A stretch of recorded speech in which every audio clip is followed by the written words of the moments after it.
Good afternoon, everyone. On behalf of YPF Young and YPF IHTM, we welcome you all. We are just waiting for our chairpersons to join in. So please be patient, and the session will begin as soon as they join. It is our honor and a privilege to have Dr. Sangeeta Pathak amongst us. Ma'am is the senior consultant in Department of Transfusion Medicine. We are just waiting for our second chairperson, Dr. Dolly Daniel. We will just begin momentarily.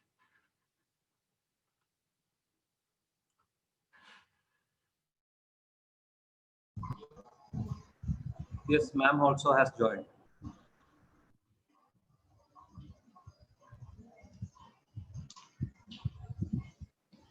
So without much further ado, I welcome you all for this first free paper session by Young Professional Forum of ISTM, that is Indian Society of Transfusion Medicine.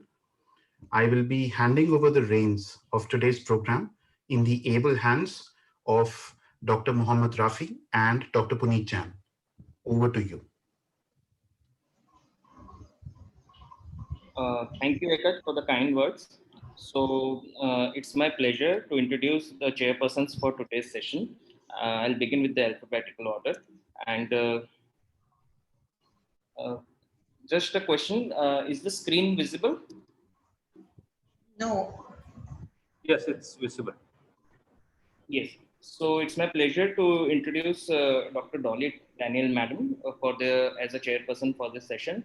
Ma'am has been very instrumental in bringing up the branch, and she is currently working as professor in Department of Transfusion Medicine at CMC Vellore, and she has a vast experience over in the field, and she has worked as a registrar and fellow in hematology and thrombosis field in Flinders Medical Center, Adelaide, Australia. And she is currently on the editorial board of Asian Journal of Transfusion Science and National Basic Medical Sciences Journal. She is also reviewer for Global Journal of Transfusion Medicine and Indian Journal of Medical Research. She has taken up a lot of administrative responsibilities and posts, as well as she was the vice principal for PG education from 2006 to 10, and she was the deputy director CMC Vellore and associate director CMC Vellore. Ma'am is also member of Quality Testing and Standardization Committee for ID Test for Blood Banks at National Institute of Biologicals, New Delhi. She is also member of NAT Testing Standardization in the country for blood banks at National Institute of Biologicals, New Delhi. Ma'am has been awarded with Australian Society of Thrombosis and Hemostasis Travel Grant, as well as for the Best Poster Award at the International Society of Laboratory Hematology. She has 45 publications to her credit. We welcome ma'am for this free paper session. Our second chairperson, I would like to introduce. It's my pleasure to introduce Dr. Sangeeta Pathak, ma'am. Ma'am is currently heading the Department of Transfusion Medicine at Max Super Specialty Hospital, New Delhi. She has more than 20 in blood banking and transfusion medicine, and she is currently handling additional responsibilities as Secretary of Asian Association of Transfusion Medicine for India, Secretary General ISBTI, Secretary of Delhi Chapter of ISBTI, and she has a keen interest in organizing various conferences and academic events, as she was the organizing secretary for AABB Atom Joint Congress in 2018 and was the organizing secretary for Transcon 2015. Max Hospital, under the guidance of Dr. Sangeeta Pathak, was the first hospital to start convalescent plasma therapy, one of the first hospitals to start convalescent plasma therapy in India. And ma'am has a lot of honors and awards to her credit, like the J.G. Jolly Award in the year 2013 and Dr. Usha Gupta Award for Most Dedicated Doctor in 2015. Previous to Max Hospital, ma'am has been instrumental in setting up and heading the department at eminent institutes in New Delhi, and she has a lot of experience in quality assurance and accreditation, and she's assessor for blood banks, NABH assessor for blood banks, and NABH faculty for POI program for India. With this, I welcome both the chairpersons for this event, and I would request Dr. Dolly Daniel and Dr. Sangeeta Pathak ma'am to express a few words and words of motivation for our young PGs and students who are presenting on this forum.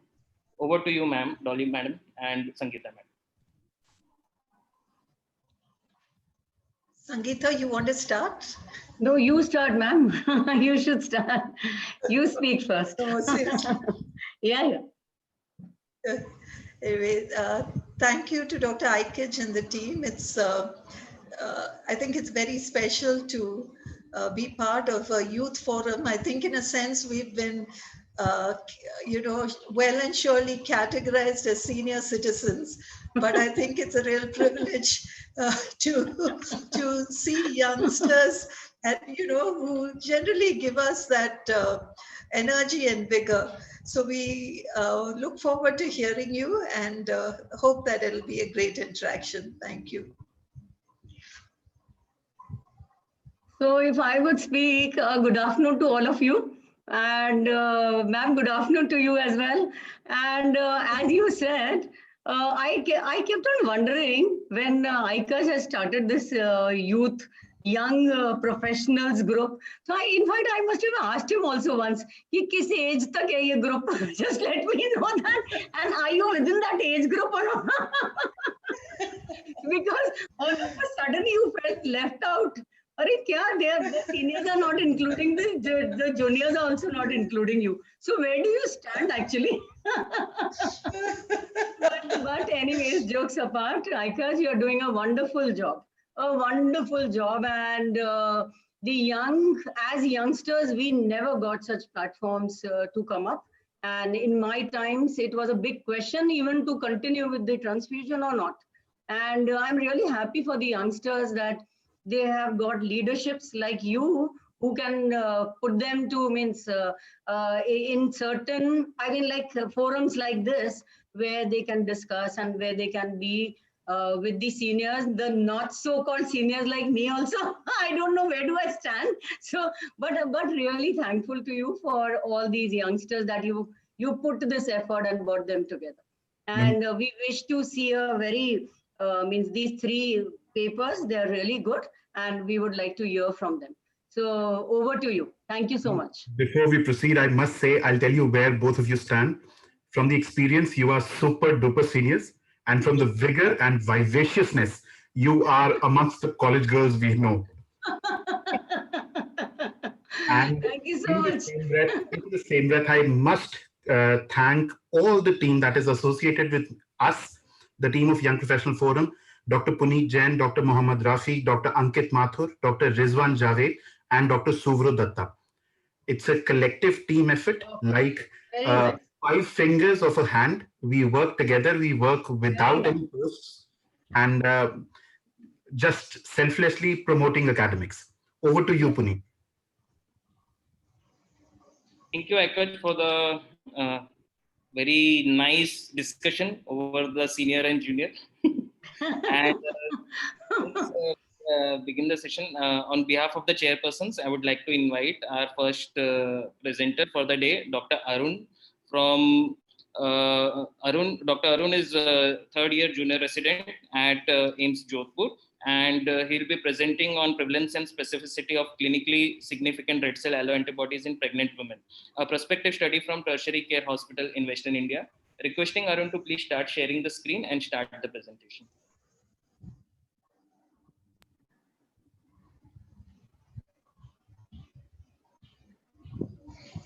Good afternoon to all. So, everyone can hear? You can start. Good afternoon to all. First of all, I'm thanking to YPF for giving such a good opportunity to present the online program.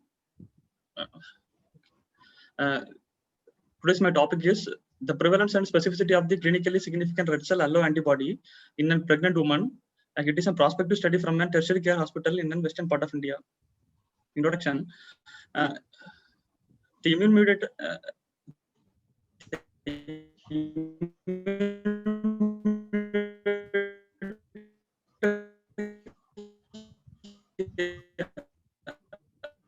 Arun, there is some connectivity issue. We are not able to hear you. I can't hear.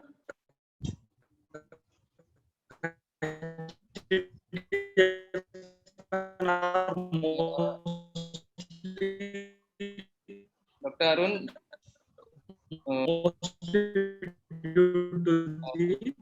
should we move on to the second presenter till this? Arun, I think you can off your. Sir, would you able to hear? Your webcam. Sir, could you please off your webcam? Hello? Because we are having connectivity issues. Please off your webcam. You can put your video on off. Yes. Okay. Go ahead. Introduction. The immune mediator HDFN are mostly due to the blood group incompatibility. That is mostly ABO incompatibility or RH incompatibility. The more than 60 different red cell antigens are capable of eliciting this response. The most common one is anti-D. The prevalence of antibody other than anti-D, the prevalence ranges from 0.5 to 2.2. As we are routinely administering the RH immunoglobulin in RH negative pregnancy, the prevalence of such is nowadays the prevalence of anti-D is commonly reduced. Some of the red cell allo antibody does not have significant impact during pregnancy, while rest of other may cause hemolytic disease of fetus and newborn.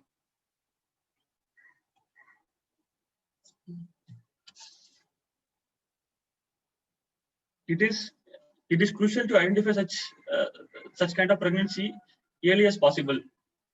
As such, these cases can be referred to tertiary care hospital for appropriate diagnosis and treatment. The proper screening of an antenatal mother for irregular antibody will make the clinician to more vigilant for developing HDFN. The clinical relevant of antibody formed in the pregnant Indian population that are not completely known. The prevalence of red cell antibody varies from population to population, and there are very limited data on such topic from western part of India. The purpose of the study is to evaluate the frequency of maternal alloimmunization to red cell antigen in our population, and the study there the clinical significance of an antenatal period and in the newborn. The participants of the study, the total participants are 1,807. The time period is from April 2019 to September 2020. It is a prospective study. We obtained the history, the patient medical history, obstetric history, like stillborn, abortion, any medical termination of pregnancy is there, or any previous history of HDFN. We collected the data of mother's blood group and father's blood group, and we taken the history of any previous history of transfusion is there or not. Initially we did blood grouping and antibody screening in first trimester of pregnancy. Then we did repeated testing in 28th week of gestation. The blood grouping was done by tube technique using EDTA sample, and antibody screening was done by commercially available 3-cell panel. If antibody screening is coming to be positive, we are further going ahead with antibody identification and antibody titer. Antibody titer we did with double dilution technique for further follow-up, whether the antibody titer is going to get increased or not, to check whether it is. All the cases were followed up to know the outcome and determine the clinical significance of antibody whenever the patient is isoimmunized. The results are: the median age of the mothers are 25 years. The age ranges from 18 to 50. In the study, the most of the antenatal mothers blood group are most common is B, followed by O, A, and AB. In the among 1,807 samples, almost 86% are RH positive and 14% are RH negative. In this, active immunization was seen in 43 antenatal women, and while rest are passively acquired anti-D. This 20 cases of passively acquired passive immunization were excluded while calculating the frequency of red cell antibody. The results are as I mentioned previously. Active immunization is 43 and passive is 20. The rest are negative. In this, anti-D is the most commonest one, that is 67% is anti-D, and the remaining second most common is anti-M, that is almost 14%. Allo immunization among Rh negative pregnancy is 34. That allo immunization rate was significantly higher among Rh negative phenotype as compared to Rh positive. That is very clinically significant. P-value is less than 0.01. Other than anti-D, there are 14 other antibodies we are identified. Other antibodies are we identified D plus E is 2, anti-G is 1, anti-small c is 1, anti-capital E is 2, and anti-small e is 1, anti-capital M is 6, and UCA is 1. So we are coming to discussion. Antenatal antibody screening in India is mainly focused on detecting the anti-D in Rh negative mother. As there are very limited data in our literature on the prevalence of antibody anti-D in antenatal period. In this study shows that 1 in 141 Rh positive pregnancy were allo immunized, requiring special intervention for HDFN. The published literature given that very diverse rate of allo immunization among Rh negative pregnancy ranges from 6.9 to 12.8. Overall, allo immunization rate was 2.4, and in Rh negative it was 13.7. As we compared with other international and Indian data, in our rate of allo immunization it's more, that is 2.4%. In the revised guideline of BSH in 2014, they summarizes that the administration of anti-D immunoglobulin as soon as possible, always within 72 hours of sensitizing event. There is lack of uniform and universal anti-D prophylaxis is a reason for high rate of allo immunization in India. There are several reasons why anti-D is still there is anti-D prophylaxis there. Then also still anti-D is most commonest one. Because of that is there is D antigen grouping errors are there, inaccessibility to anti-D prophylaxis, insufficient dosage of Rh immunoglobulin, immunization secondary to transfusion of blood product in some of the cases. If you are going to transfuse if you are planning to transfuse any component of in Rh negative in childbearing age, actually we have to go ahead with Rh negative group itself. If you are not possible to transfuse Rh negative group, we can go ahead with Rh positive, but we should administer Rh immunoglobulin. The rate of allo immunization among Rh positive patient was 0.6 in this study. In if you are comparing in UK, there was much less, that is 0.24. In our study, it's 0.6. The identification of anti-G helped us to administering Rh immunoglobulin in the mother to prevent further immunization to D, which cause severe hemolytic disease in newborn. At the time to diagnosis of allo immunization in antenatal case will ensure better patient outcome, better patient care and outcome. The patient who are already allo immunized, we can prefer Rh and Tel negative blood. Conclusion: anti-D immunoprophylaxis should be ensured by health professional to all Rh negative patient. At the first point of contact, the proper Rhd antigen typing and anti-D identification should be trained to all laboratory staff or blood bank staff. Antibody screening of all antenatal cases not feasible in resource poor setting but referral to higher center is recommended for screening and identification in antenatal case in bad obstetric history. Thank you. Thank you, Dr. Arun. We will have the question answer session at the end of all three presentations. So for the next presentation, I would like to invite on behalf of chairpersons, Dr. Rashmi Parashar. And Dr. Rashmi is senior resident currently in AIIMS Jodhpur, and her topic would be descriptive study of alloimmunization in thalassemia patient attending SMS hospital. Requesting Dr. Rashmi to please start sharing the screen and start the presentation.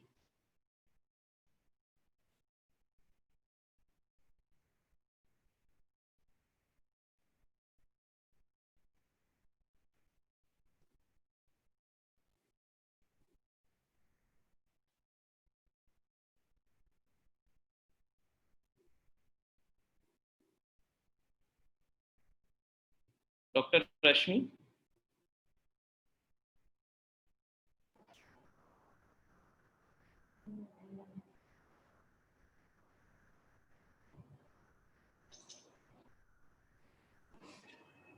Dr. Puneet, can we have the next speaker?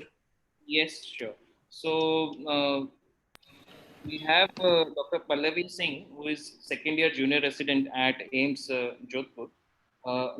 Yes, and she started sharing her screen. So Dr. Pallavi, please start with the presentation. Her topic would be adapting to the challenges of lockdown in view of COVID-19 pandemic, a tertiary care center experience. Over to you, Dr. Pallavi. Thank you, sir. Good evening, everyone. Thank you, YPF, for giving this opportunity to present in YPF online forum.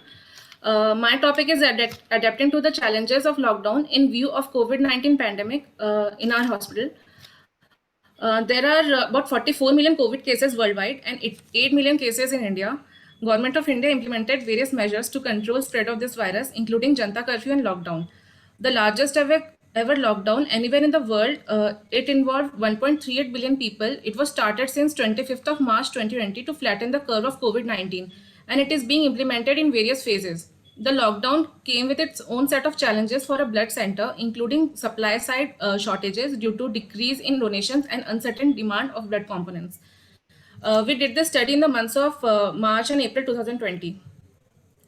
The challenges that we faced in our blood center were decrease in blood donation camps after lockdown started, as permission was denied to gather a crowd and maintain social distancing, which resulted in overall decrease in donations, which in turn resulted in shortage of PRBC and other blood components.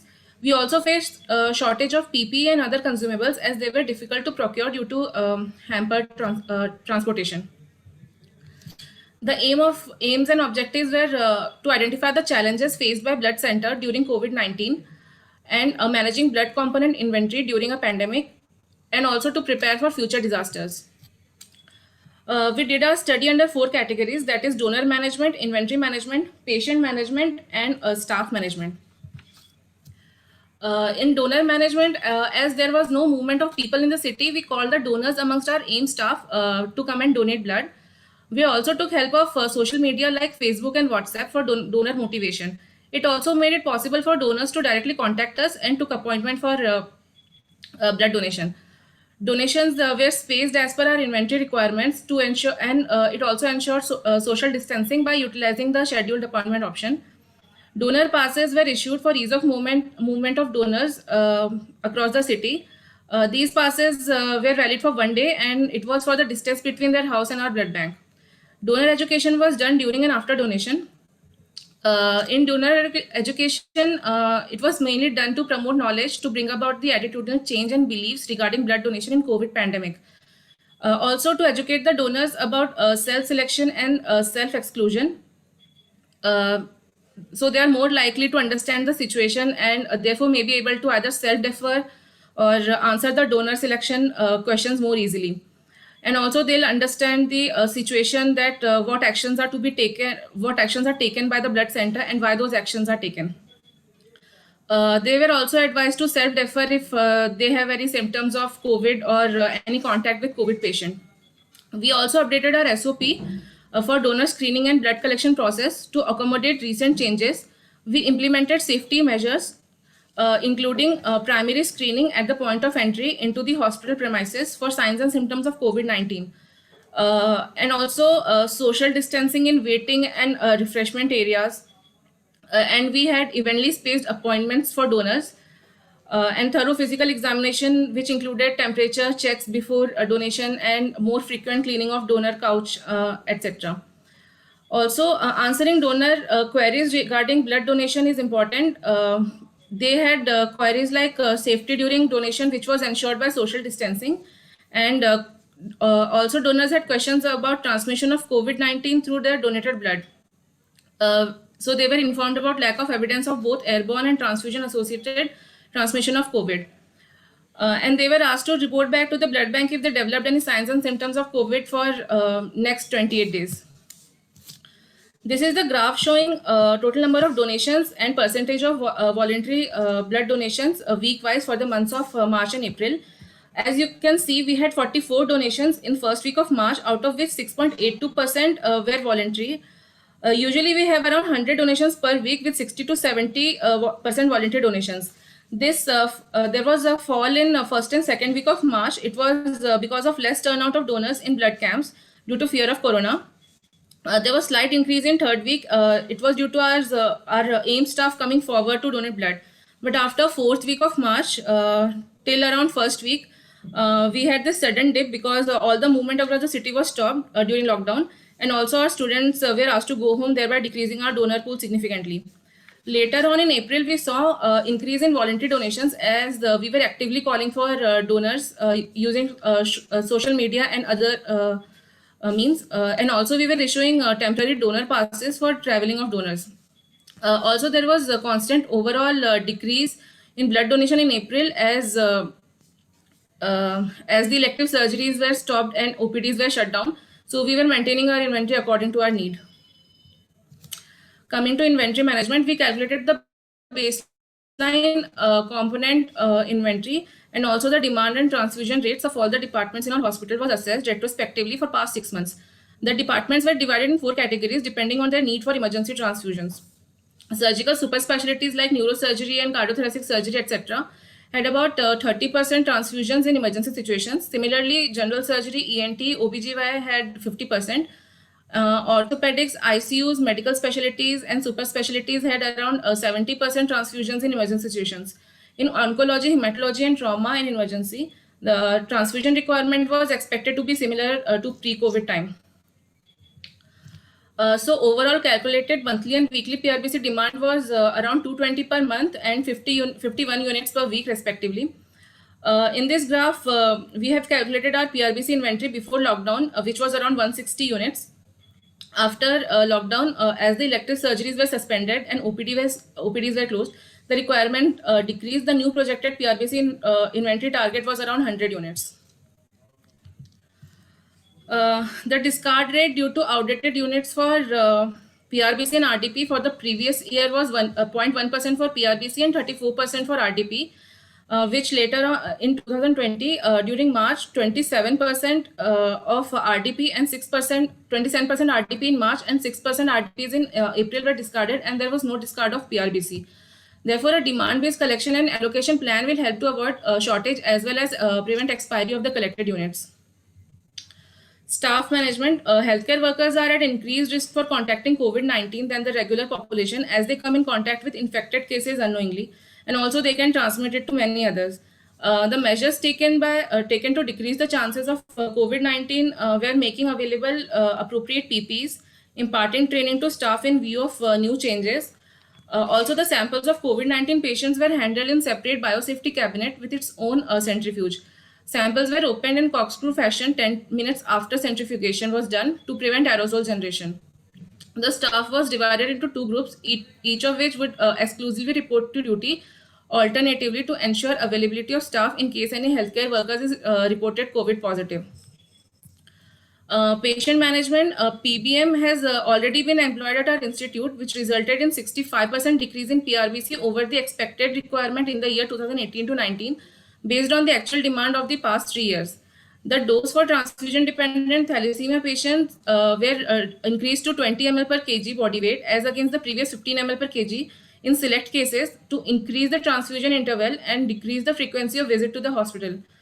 The usual patient blood management was followed during COVID-19 phase according to our institutional guidelines. The result of this was the department was estimated to actual demand for PRBC was shown to decrease in PRBC requirement in patients admitted in emergency ward. Demand for platelet and plasma were, however, similar to previous requirements. The demand for RDP for the month of March and April was 133 and 211 respectively, and for FFP 266 and 284 respectively. The shortage of RDPs was partially fulfilled by SDP. The main demand for FFP at our institute is as replacement fluid in plasma exchange, for which albumin was used, or FFP from other blood centers were used. This graph shows number of components issued in March and April week-wise. As you can see, the demand of RDP is constant throughout, as most of the RDPs were issued to hematology or oncology patients or as a part of emergency transfusions, which remained constant even during COVID. And also there was sudden increase in demand of FFP. That was because of admitted. The shortage of platelets and plasma, especially for plasma exchange, was addressed with SDP and evenly spaced donation to improve availability of platelets and by requesting FFP from nearby blood banks. For pandemic public awareness campaigns with the help of governments to address donor anxiety and to stress upon the need to maintain adequate inventory, particularly when the prevalence of disease increases. The steps taken at our center, for example, maintenance of donor pool, phenotype donor registry, records for transfusion demands from all the departments, IDNet screened SDP donor pool have helped us. The starting of elective surgical procedures is likely to increase the demand for blood components, and the increase in prevalence of COVID may pose a challenge of availability of healthy donors. Sharing of resources between blood banks will help in addressing shortage and discard of components. Post this study, we have managed to maintain the balance between demand of PRBC and blood donation. As you can see, there was a gradual decline in demand of PRBC after March till early June, and we collected blood units accordingly, and the discarded decreased because of that. Thank you.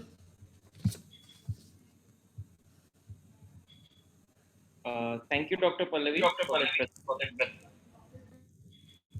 Yes, so now I think Dr. Rashmi can start with her presentation. She has again logged in. So I request Dr. Rashmi to start sharing her screen and start her presentation. Over to you, Dr. Rashmi. Yes. Thank you, YPF, for providing me this opportunity. My topic is descriptive study of alloimmunization to red cell antigen in thalassemia patients attending SMS Hospital, Jaipur.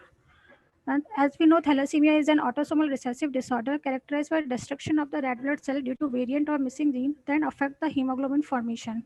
Stem cell transplantation is curative, but issue a donor availability, cost, and access make this option available only to a small fraction of patients. The recommended treatment for thalassemia is regular blood transfusion every 3 to 4 weeks. Alloimmunization is a common problem in these patients getting multiple blood transfusions. So the consequences of alloimmunization are difficulty in obtaining compatible blood, increased frequency of transfusion, and acute and delayed hemolytic transfusion reactions. The most frequent detected antibodies were directed against the rhesus, cal, Duffy, gate system antigen in order of frequency, and the reported incidence of alloimmunization in multiple transfused thalassemia patients is 3 to 30%. These are the various studies across the worldwide showing the various frequency of alloimmunization. In this study done in India by Rupam Jain et al. Is showing frequency 5.21%, while in Delhi, can you be a bit louder? Yes, sir. While the Pauza et al. 2009 in Delhi study showing the alloimmunization frequency 3.79%. Thus, the aim of my study is to assess the frequency of alloimmunization in thalassemic patient. For this objective is like to find out the various RBC alloantibodies in transfusion-dependent thalassemic patient and to identify various factors and their association with the alloimmunization. The study area is Blood Bank SMS Hospital, Department of Immunohematology and Transfusion Medicine. It is a descriptive type of observational study. The study design is a cross-sectional, and data collection was started after approval of the plan from the Research Review Board of Institute till the significant sample size completed. Sample size was calculated at 95% confidence level, assuming 5.21% aluminization frequency for RBCs among thalassaemic patients as per result of SID article. At the absolute allowable error precision of 3%, minimum 210 thalassaemic patient will be required as a sample size for present study. No study group is non-thalassaemic patient after fulfilling the inclusion criteria will be given a questionnaire and will be reviewed for the following data: age, sex, ethnicity, blood group, age at the start of first transfusion, number of Paxil unit received, and the frequency of transfusion. So inclusion criteria is non-thalassaemic patient registered in SMS blood bank and given consent to participate in the study. Exclusion is not giving consent for the study and patient which was not registered in SMS blood bank. Technique which we used as Sparker technique, solid phase red cell adherence assay for antibody screening and column agglutination for antibody identification. Is a flow chart of my patient after fulfilling the excluding the exclusion criteria. Total study population is 210. 3 ml sample was collected in EDTA vial and DCT and antibody screening was done. Screen positive patient were tested for antibody identification and outcome was analyzed. This is the pro forma of my study, and the result is as follows: gender-wise distribution of the thalassaemic patient. 62.3% of population of my study is male and 37.6% is female. Age-wise distribution of thalassaemic patient in my study population. The range of patient is 1 to 44 years. Maximum patient 65.2% were between the 1 to 10 years. Rest 10 to 20 years comprises 27.2%, while more than 20 years were comprises 7.6% of frequency. And distribution of the patients according to starting their first transfusion. 69.05% patient in my study are those who started their transfusion within 1 year of age, while the 30.95% patient were those who started their transfusion after 1 year. A distribution of patient according to transfused year. 69.5% patient in my study were those who having the history of transfusion of less than 1 year, while 25.7% were those having transfusion history 10 to 20 years, and 4.58% were those having the transfusion history more than 20 years. Out of 210 patients, 8 were screen positive, comprises of frequency of 3.8%, while 202 patients were negative. And distribution of the screen positive patient according to gender. Out of 131 total male patient, 2 were screen positive, while out of 79 female patients, 6 were screen positive. Here we get a p-value of 0.064, which is not significant. Comparison of antibody screen positive patient with transfusion starting age. All the screen positive patients were those in my study who started their transfusion after 1 year of age. Here we get a p-value is less than 0.001, which is highly significant. And comparison of the D positive and negative status with antibody screen positive patient. Out of 17 total D negative patient in my study population, 3 were screen positive, while out of 193 total D positive patient, 5 were screen positive. Here we get a p-value of 0.014, which is significant.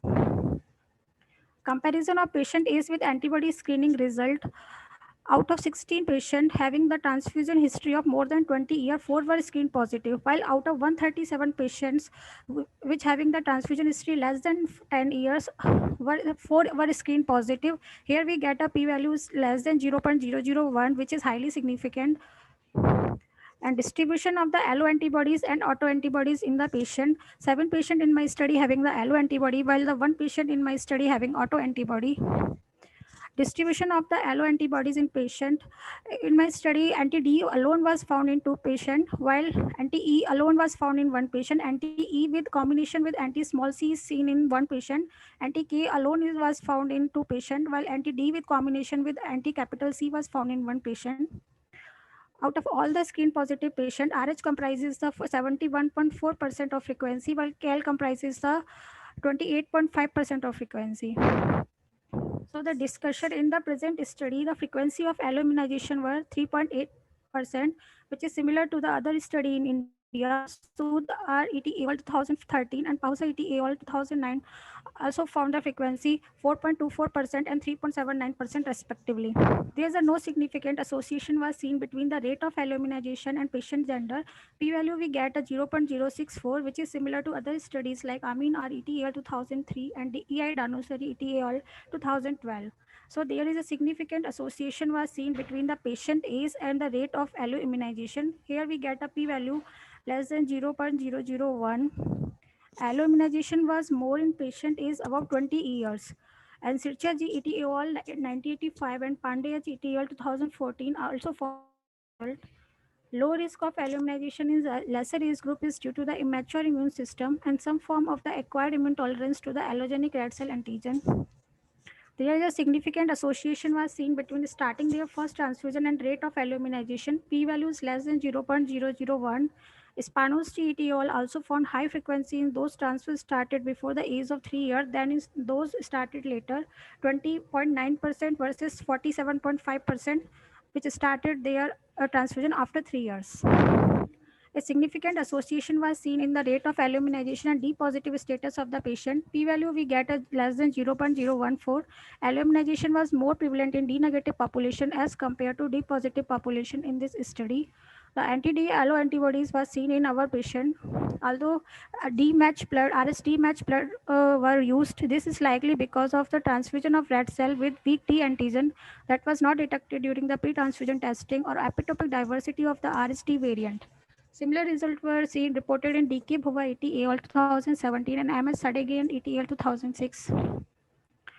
Thus, it was concluded that which for this study was RH and Cal system. So, phenotype match blood, RH antigen for capital C, capital E, small e, and Cal antigen capital K and small k should be continued. Besides this, starting transfusion policy below 1 year of age can decreases the rate of alloimmunization.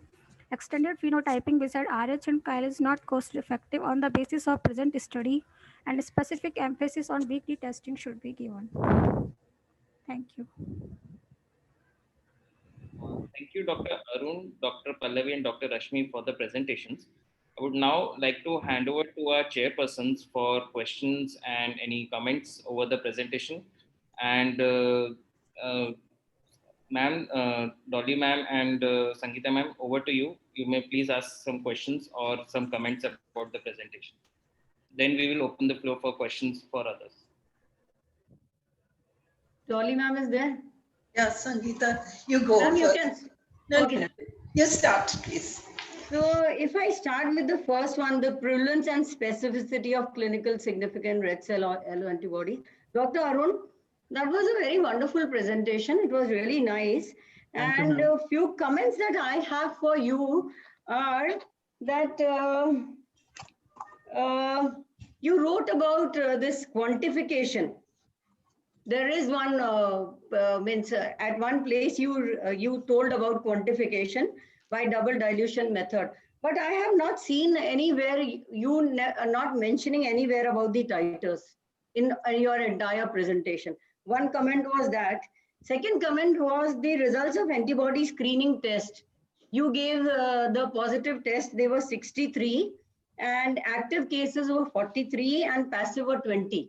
Okay. And amongst these 43 active immunized patients, distribution of identified antibodies between RH and RH positive and negative, you could have given. Means that's my comment. You can just take it or just leave it. And one more thing, I just wanted to ask you, were there any findings of NTD in RH positive patients also? I mean, mothers also. These were my 3 comments. Over to you. Arun. In RH positive, we not seen any anti-D antibody. Okay, I was just asking that. Did you find anything in No, that? no, ma'am. No, ma'am. Okay, No, ma'am. okay, okay. Actually, this study is not completed, ma'am. This study is ongoing study. Okay. So we are in follow-up phase. Okay. So that's why we not compelled all titer and all. Okay, sure. I just because means you were presenting it, I thought I'll just comment on that. And one more thing that you have not mentioned at any place the gravita or the parity of these females whom you have taken as the study group. You've not mentioned anywhere what gravida, what parity was these females. That could have added, means you could have added that also. Okay, ma'am. Okay, ma'am. Ma'am, next time while I'm presenting, I will add, ma'am. Thank you. Okay. Okay. And I was asking about these quantification, these titers. Okay, ma'am. So titers, I could not see it in the entire presentation, which you mentioned actually. You did Yes. mention it in your, when you were talking about that question and that 4-5 comments that you put in your initial slides. There you have mentioned quantification. So I was just asking that. Rest the paper was wonderful. Very nice. Thank you, ma'am. Yeah. Over to ma'am now. So Arun, nice presentation, very interesting data. I have a few questions. What is your total sample size? Ma'am, this Like is what not is your, ma'am, actually, study was not finished, ma'am. Study is ongoing study from OBG and transfusion medicine. yeah. The sample size is almost 4,000, ma'am.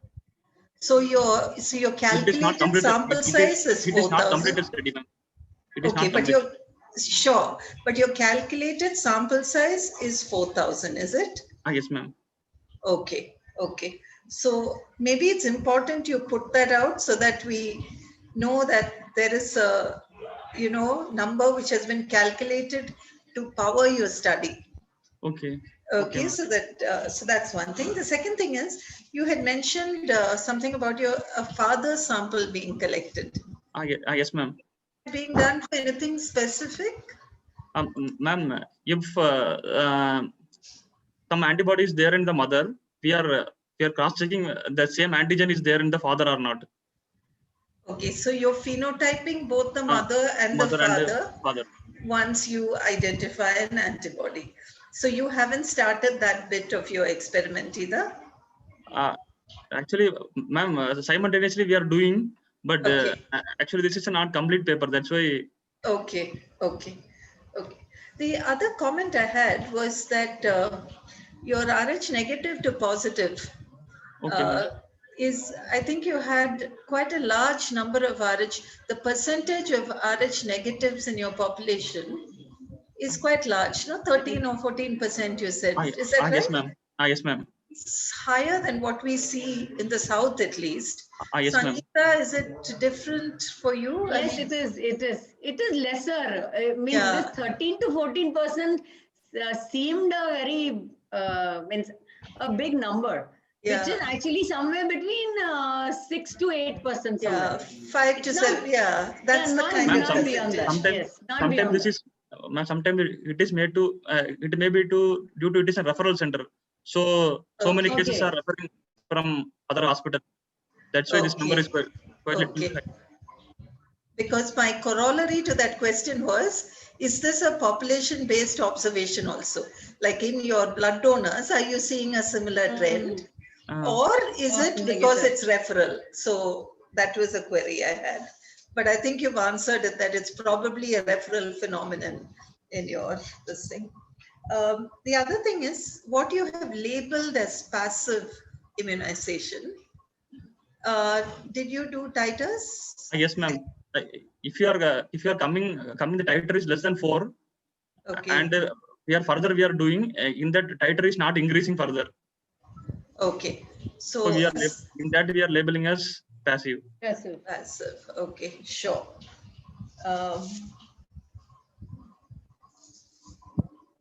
So just a very general comment, not meant to be negative, but I think when you're making a presentation, it would be really nice to sort of put in some figures and not keep it so busy. It's very, very textual. So it's just for future reference if you think it this thing, but otherwise a very interesting study and really look forward to, what comes out finally. And one last word of advice, once it comes, please publish, studies we do. So please publish it. Okay, ma'am. Okay, all the best. Thank you, ma'am. Thank you, ma'am, and thank you, Dr. Arun. And now, next presenter, Dr. Rashmi. We can have the floor open for questions for Dr. Rashmi. Over to the chairpersons. Yes, ma'am. Sangeeta, please go ahead. I should ask? Okay. So Rashmi, that was again, that was an excellent presentation. And again, 2-3 observations I have for you also. That you mentioned in your questionnaire, you had shown one questionnaire, isn't it? Which you were asking these thalassemic patients to be filled up. Yes, ma'am. So in that questionnaire, exactly, you had written DCT and phenotype data is there. But you means though your slides were means full of all these data and everything, it was very good. But still, DCT or a phenotype data, I couldn't I couldn't pinpoint anywhere that you had shown. It was not there. So Yes, if you could, it is not correlating with the result, so I have not kept Achha. that. Because you mentioned there in your when you started with your questionnaire to be filled by the thalassemics, you had written there. So that's what I just asked.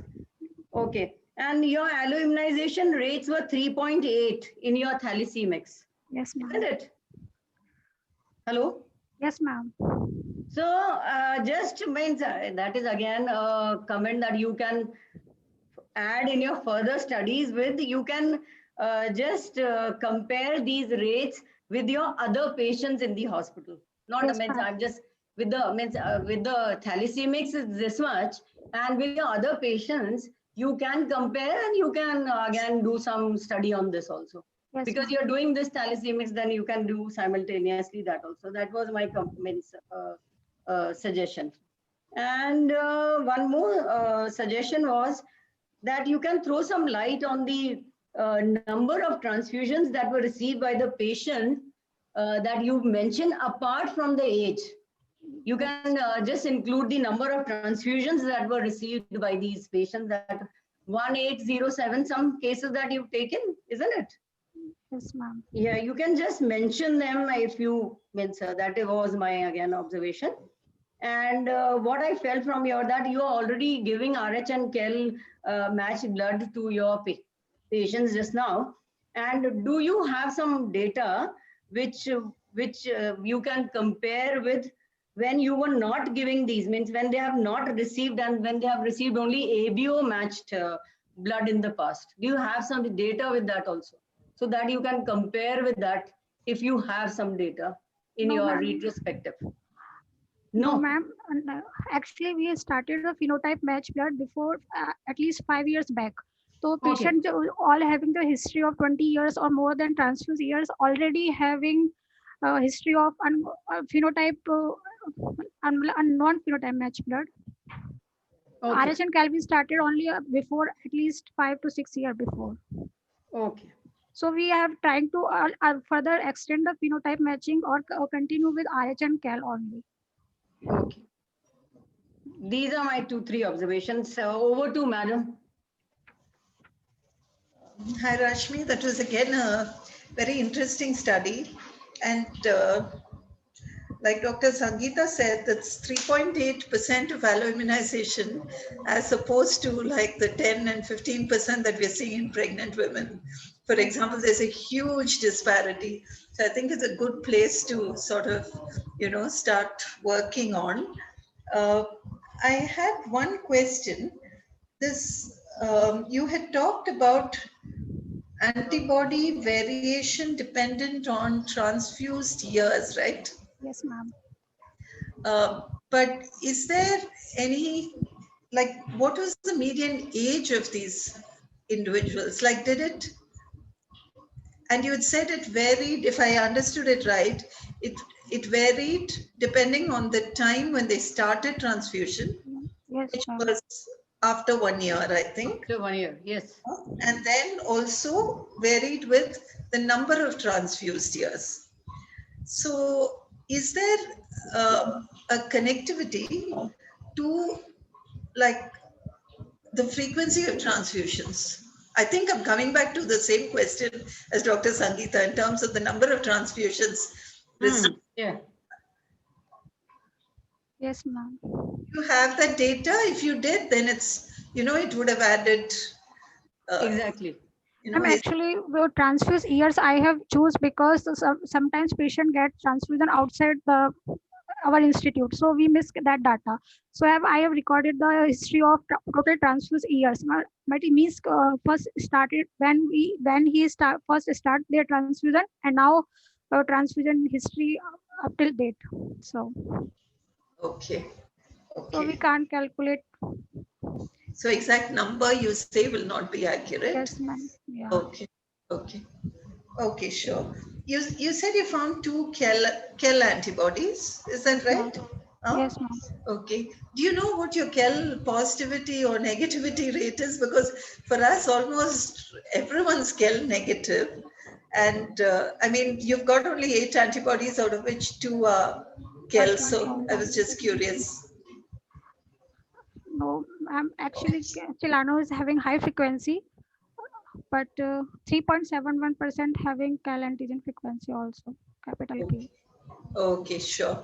Anyway, nice work, Rashmi. All the best. Thank you. Thank you, Dr. Rashmi, and thank you, chairpersons, for the comments. Now, I'd like to invite comments and any suggestions on presentation of Dr. Pallavi. Dr. Pallavi, you can unmute yourself, and I hand over to the chairpersons. Thank you. So, Dr. Pallavi? Yes, ma'am.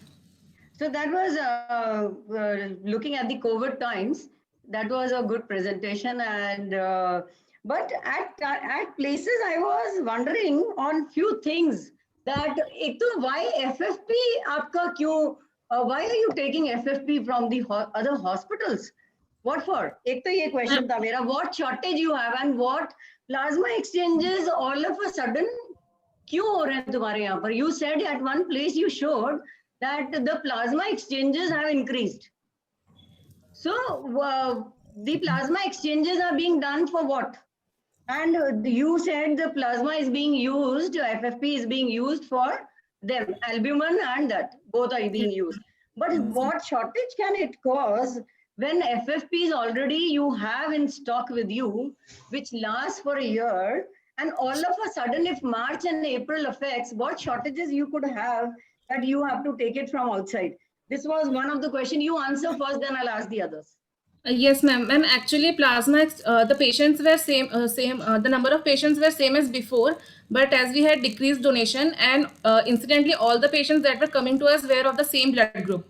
So we had exhausted just A positive plasma in our stock. So we had to get that one from other blood bank. And also, there was one TTP patient who was getting treatment from AIIMS Delhi. As he could not go to Delhi, he was coming to our hospital for Plex.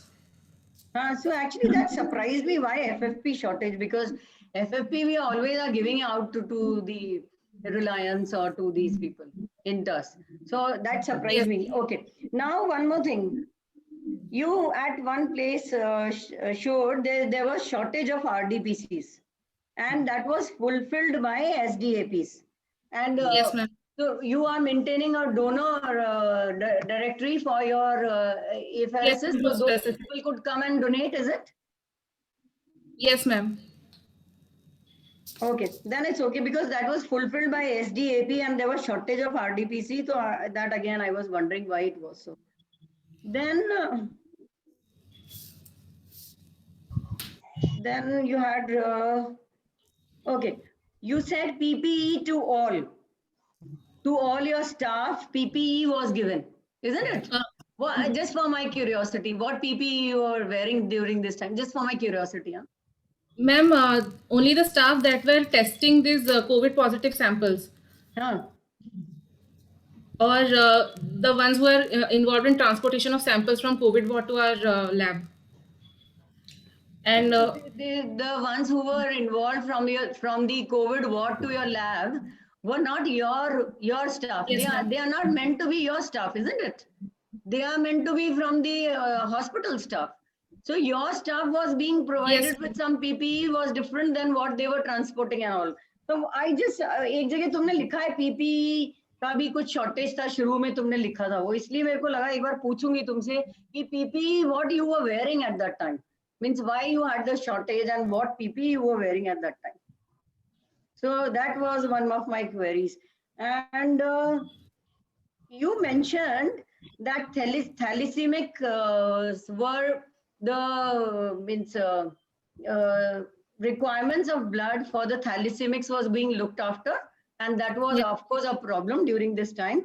And you could have given some data on it, because जब thalassemics come regularly to you, and you could have given some data showing that you increase the volume per ml, means you were giving them more blood as compared. So the time interval was being decreased of their transfusion. That data could have been, I felt, could have been, because that was a good initiative that you did. Amongst all this that you were trying to show, this thalassemics could have been a good data. That this way you decreased it. The frequency of the transfusions was decreased among this group. Rest, it was a good paper and very apt according to the times. I hand over to Madam for her questions. Thank you, ma'am. So thank you, Pallavi. That was a diversion from antibodies. I must say that it was very nice that you put it across so systematically. The sense, I think these are challenges that almost all transfusion services across the country would have faced. But I really like the way that you've categorized and put it into, boxes, and how you handled each individual crisis. I just have a couple of questions. You had categorized departments into what those who you think the need was not going to change. Some departments for which there was a drastic decrease, some where, there was a moderate decrease, whatever. So did you actually compare usage pre-COVID and during COVID? And was your projection the same? Yes, ma'am, it was the same, ma'am. Actually, we calculated our requirement in past 6 months of individual departments, and then we categorized them based on their need of emergency transfusions. As the elective surgeries were suspended, only elective transfusions were given, emergency transfusions were given, and the projected calculation was similar to the requirement, the actual requirement. I think that would be really good data to put up, because I think in future, for reference, it will be a really good process for institutions to follow. So that if that has matched, that's great. I have no other comments except to say really good work, and really good work, all three of you. So thank you so much, ma'am. Thank you, ma'am. Thank you, chairpersons, and thank you, Dr. Pallavi. Now, we would like to have some questions from the audience side. I request if any of the audience have any questions, you can please type in the chat box. We have already received one question. So this question is from Dr. Veena Shenoy for Dr. Arun. What is the average time after passive immunization in your study in those 20 patients, or how long do you detect passive immunization in antibody screening? Dr. Arun? Sir, first question answer was actually we are doing second antibody screening after 28 week of pregnancy. Mostly they are giving anti-D at 28 week of pregnancy. So in the second antibody screening itself, we are finding that. Then for the second question answer is the antibody's half-life will be 21 days. The antibody will be detecting almost 1 month after whatever the anti-D is given. Hello. Okay, thank you, Dr. Arun. Any more questions from any of the audience? I guess there are no further questions. So I would like to take this opportunity to thank our chairpersons. Thank you, ma'am, for gracing the occasion for our YPF ISTM initiative. And it was a great and a very learning experience for the postgraduates and the senior residents about the points which you had put out about the presentation, about the improvements, about the data analysis. I'm sure it would help a lot of our students who are listening as well when they prepare for such forums or when they prepare for such free paper sessions. Thank you, ma'am, on behalf of my team of YPF, and thank you on behalf of the ISTM. Thank you, ma'am. So Thank you for having us. It was great. Thank you so much. Thanks. Aikaj, over to you. This is just the last parting thing that I want to say. Please, you all are invited again, all the participants, for the next Wednesday, where we'll have a webinar by Dr. Amita Radhakrishnan Nair regarding emerging, submerging, and re-emerging transfusion-transmitted infections. Every week on Wednesday, stay tuned for 3:30 p.m. We have a huge academic extravaganza all lined up for the next year. You'll love it. Thank you so much, chairpersons and the entire team of YPF. Thank you so much. Thank you. Thanks a lot. Thanks. With this, we would like to close the meeting.